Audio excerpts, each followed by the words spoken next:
ಜಿಲ್ಲೆಯ ಆಧ್ಯಾತ್ಮಿಕ ಮತ್ತು ಸಾಂಸ್ಕೃತಿಕ ಪರಂಪರೆಯ ಪಾವನ ಕೇಂದ್ರವಾದ ಬೇಲೂರಿನಲ್ಲಿ ಈ ಬಾರಿಯ ಗಣೇಶೋತ್ಸವ ಇತಿಹಾಸ ನಿರ್ಮಿಸಿತು.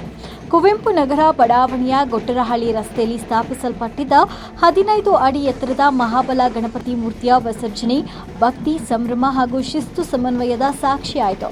ಮಹಾಬಲ ಗಣಪತಿಯನ್ನ ಮೆರವಣಿಗೆಯಾಗಿ ನಗರದ ಪ್ರಮುಖ ರಸ್ತೆಗಳ ಮೂಲಕ ಕೊಂಡೊಯ್ಯುವಾಗ ಡೊಳ್ಳು ಕುಣಿತ, ಕೇರಳದ ಚಂಡಿ ಮೇಳ, ಕೀಲು ಕುದುರೆ, ಗೊಂಬೆ ನೃತ್ಯ ಕಲಾ ತಂಡಗಳು, ವಾದ್ಯಗೋಷ್ಠಿಗಳು ಹಾಗೂ ವಿವಿಧ ಭಕ್ತಿಗೀತೆಗಳೊಂದಿಗೆ ಹರ್ಷದಿಂದ ಮೈಮರೆಯಿತು.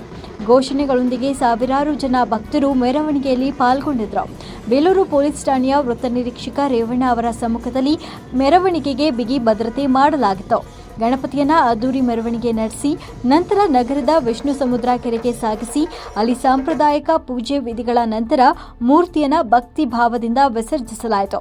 ಬೇಲೂರಿನ ಇತಿಹಾಸದಲ್ಲಿಯೇ ಮೊದಲ ಬಾರಿಗೆ ಇಂತಹ ಬೃಹತ್ ಗಣಪತಿ ವಿಸರ್ಜನೆ ನಡೆದಿದ್ದು ಇದು ನಗರಕ್ಕೆ ಹೆಮ್ಮೆ ತಂದುಕೊಟ್ಟಂತಹ ಕ್ಷಣ ಅಂತ ಸಾರ್ವಜನಿಕರು ಅಭಿಪ್ರಾಯ ವ್ಯಕ್ತಪಡಿಸಿದರು.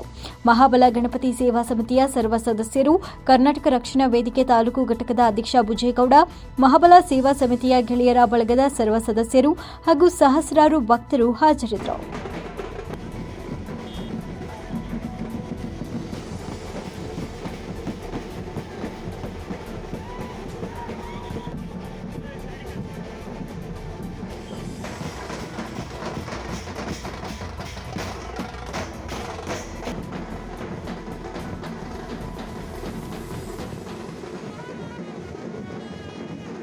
ವರದಿ ಗಣೇಶ್, ಬೇಲೂರು. ಮೆಂಡು ನ್ಯೂಸ್ ನೆಟ್ವರ್ಕ್, ಸತ್ಯದ ಕನ್ನಡಿ.